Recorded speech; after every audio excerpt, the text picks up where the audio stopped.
Loba. Hello and welcome Heel. to Lobas video update. Ow. Good. So this is before I took her to the park, before we started working on a lot of Heel. the eye contact and engagement stuff. So this is where her healing was at before.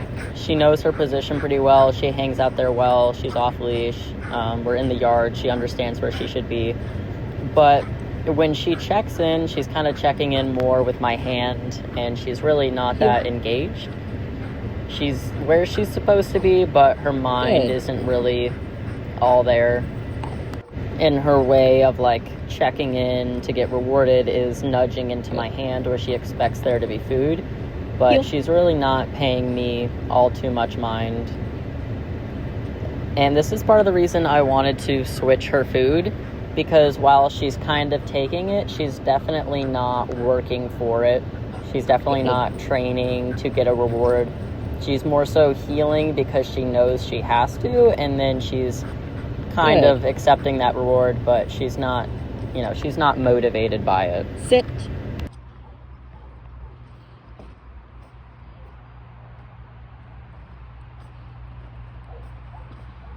Good. Heel. Good. And that right there is what I mean by proofing that heel command a little bit, because I've noticed before, you tell her heel, and then she wants to start walking forward, and she's not actually paying attention to where you are, when you're stepping off, when you're moving. So when you have her in that sit at your side, sometimes practice saying heel, and then having her stay with you.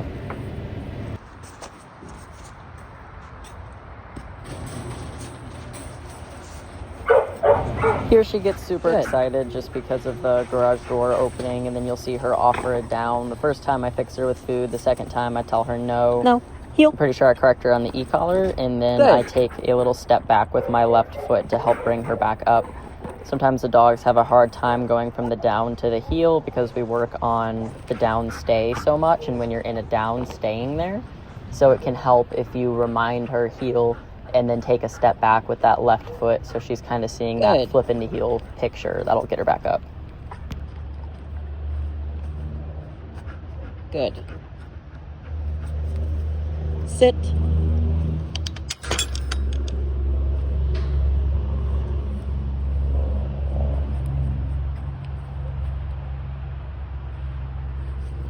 Good.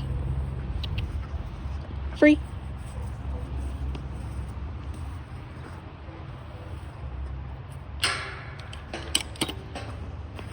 Loba. Heel. Good. So we do know that she can be a pretty nervous dog, and I do think that's a lot of why she struggles with healing and engagement. She's very external. You can see in her ears, her face, her body language. She's very concerned about everything else around her. So she's healing. She's kind of taking the food, but you can tell she's really not comfortable with where she's at. This is us working on the downstay. She's done a lot of downstays. Pretty sure our other trainer did one with her for like an hour. So I brought her into the big yard. She was super excited about being in a new place. She was running around all fun and wild. So I practiced a few recalls. I did have to correct her a few times because she was just so excited. But she started doing really good after that when she saw, the same rules apply. You still have to come back even in this new setting. Good. I think I only had to get her for that like once. And then because she was so amped and so excited, I worked on the long down and just having her chill out. So this was the session we did at the park when I started realizing some of the issues she was having and troubleshooting how to work through them. So the first thing I want you to notice is her body language here. You can tell she's pretty uncomfortable. She's a little low to the ground. She's moving a little slow. Her tail's pretty low. Her ears and her head are all over the place. So the struggles that she's having definitely have a lot to do with her mental state. She's pretty nervous about her environment. So I think she experiences a lot of conflict between working with the handler, engaging with the handler, and then also wanting to stare at all of her surroundings. I did mute a good bit of this. That's only because my phone is propped up on my kennel and you can hear my Dutchie spinning. She really doesn't like watching other dogs work. and not being involved. But I'm really not saying much to her. I'm, giving her some praise. You can see she's not really wanting to take food. She's pretty concerned about everything around her, and she's definitely not, motivated by her food at all. So this is where I really start troubleshooting, thinking about what I can do to help her. With dogs that really struggle environmentally, or they're doing something that's really hard and they need like a release, some release of pressure, our terminal marker is really good, which is what I just used there. So I was giving her some petting and praise. She looked up at me, and then I marked with yes and moved backwards, and then I gave her some food. Here, she's willing to take the food, and it's not actually because of the value of the food. She didn't decide she suddenly wants the food. It's more so the activity. She really enjoys the chase. She loves the explosiveness of the marker, which is what's getting her to take the food.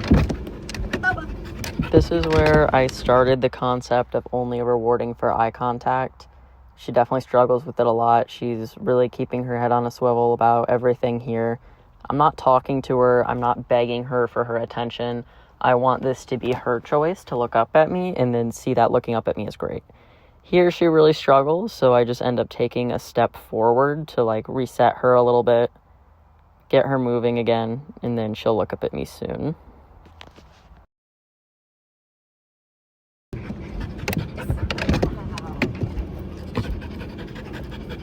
She's a very fun dog. She's got a lot of energy. She's got really good prey drive, so I'm just essentially making that food into prey, using a marker that's super exciting, and then having her chase the food around before she actually gets to eat it is going to add a lot more value to it.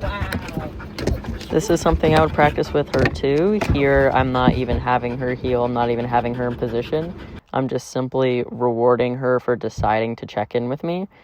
And when I'm doing this, I want to make sure I am behind the dog. I want to make sure I'm out of the dog's sight, so that they have to actively think, where is my handler, and then commit to turning around to look at me. If they can kind of see me out of the side of their eye, they're going to be much less likely to actually look for me. And then we've talked a little bit about this thing she does where she wants to come back and get herself into heel, but she's not actually looking at you. She's not actually thinking or engaging. She's just doing it kind of automatically because she knows she's supposed to. I'm not rewarding that. I don't want to reward any franticness either. I'm looking for her actually coming back to check in with me. Between these clips here, I did end up grabbing the ball and putting it in my pouch. I wanted to see what that would look like. And then you'll see her try to stick her head into my pouch and try to steal it. I correct her for that. You are not allowed to steal things from my pouch.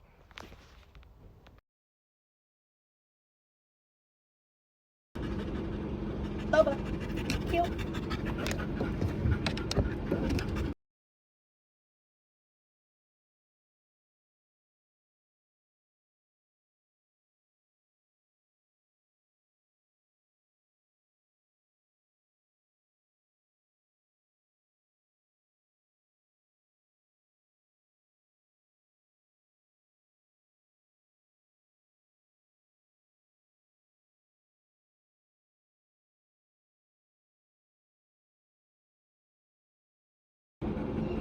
Yes.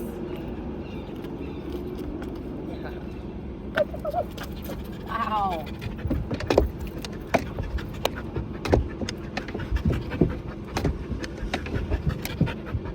Yes. She definitely does really good with her ball. It gets her feeling a little better, so this is definitely something you can do. We're working on both playing with her and just doing play in environments like this, and then also occasionally rewarding her with a ball. I noticed that, I'm using this yes marker, and then I'm giving her the ball, which is great, but then after that, she does stop taking food when I say yes, because she's anticipating the ball, and she doesn't want anything other than the ball. So I end up teaching her a marker for the ball specifically, which is just ball. No, drop. Good. Good.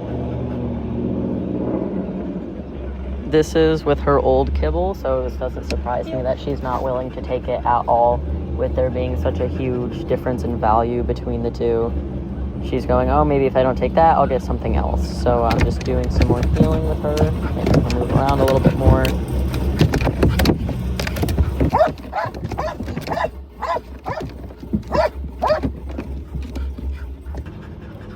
And in this situation, with her not wanting the food that I have to offer, and now anticipating the ball, and her not having a clear understanding of taking food in order to gain access to the ball, there's nothing I can really do aside from use the toy reward right now. So I continue using that, and then you'll see here in a moment I correct her for making a mistake. As soon as she fixes it, I mark and reward and give her the ball. So you're about to see me teach her a new marker for the ball specifically. So you notice I play with her, we have fun, I let her win, I encourage her to bring it back, I play with her, keeping it fun, and then she brings it back to me, I freeze up, stop tugging on the toy, try and keep as little tension as I can, ideally no tension on the ball. I tell her drop, I hold it still, yes, and then I move the ball. She knows what yes means, so I'm showing her I mark, and then the ball is going to move, and now you can chase it. So I'm making sure she's doing good and seeing this picture first. And then what I'm going to start to do is say ball and then move the ball. So she's seeing the same picture of the sound and then the ball moving. So this is how she's going to start to learn what ball means. Ball, toy moves, now she's allowed to bite it again. So when I say drop, she has to drop. Ball means you can have it again. So when she's working on this and getting fluent and good with this, I don't want you to use a yes marker for her toy anymore. I want you to use ball for the ball specifically, and then yes for food. That way, if we tell her yes and we go to reward her with kibble, but she's having a fit because she really wanted the ball, well, you know, it'll help her be more clear in understanding what she's getting and what she needs to take. So now that she's on a food she really likes, I would do yes, try to feed her. She should take it. If she's not taking it because she's expecting the ball, then have the ball on you and don't reward her with it. She has to learn to take one in order to receive the other. This is something we do with our sport dogs pretty often. So if you go to reward her, yes, food, and she's doing really good, she's taking that fluently. Right after she takes the food, ball, and then just practice transitioning between the two, because we don't want her to refuse one reward because she has a preference for the other. This is where we started with the free shaped engagement. I'm just standing there, 6-foot leash, marking her for making eye contact and feeding her one piece of kibble. That's all I'm doing. I'm not using sounds. I'm not trying to encourage her to me. I'm letting her get bored, realize, oh, where's my handler? And then mark and reward. So she continues to start thinking to search for me in order to find that reward.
Pays attention.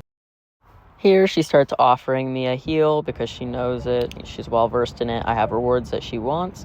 So she's just offering this to me, and that's totally okay. But because I haven't asked it of her, I cannot correct her.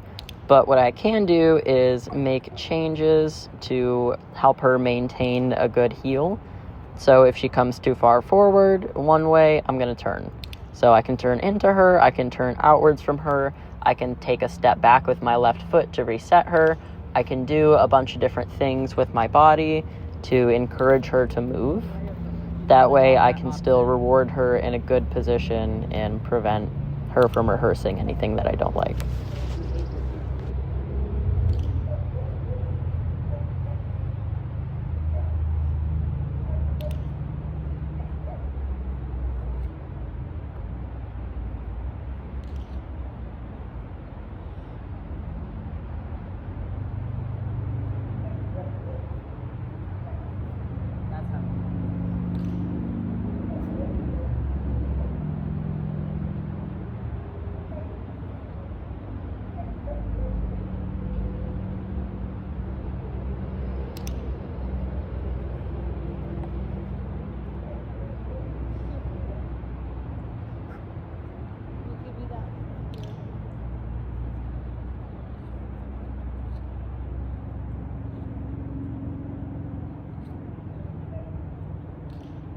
She's done a couple sessions of this, but this is what free shaping tricks looks like. You can use your verbal markers or your clicker.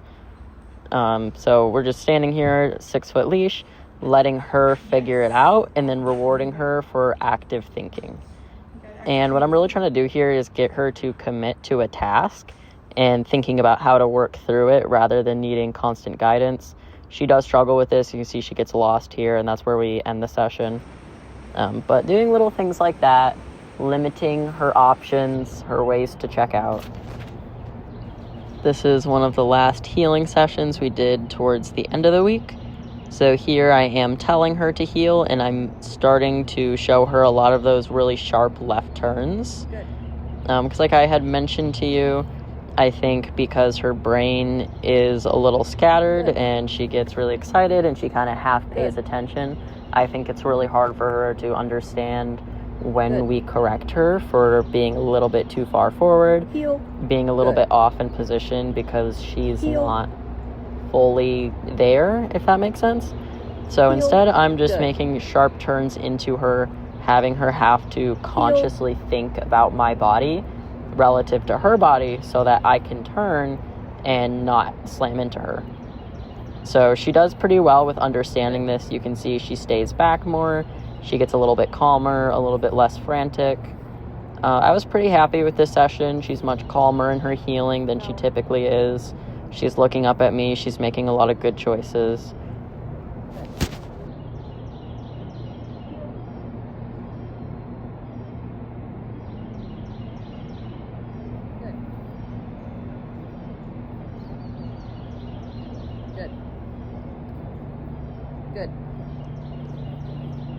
Good.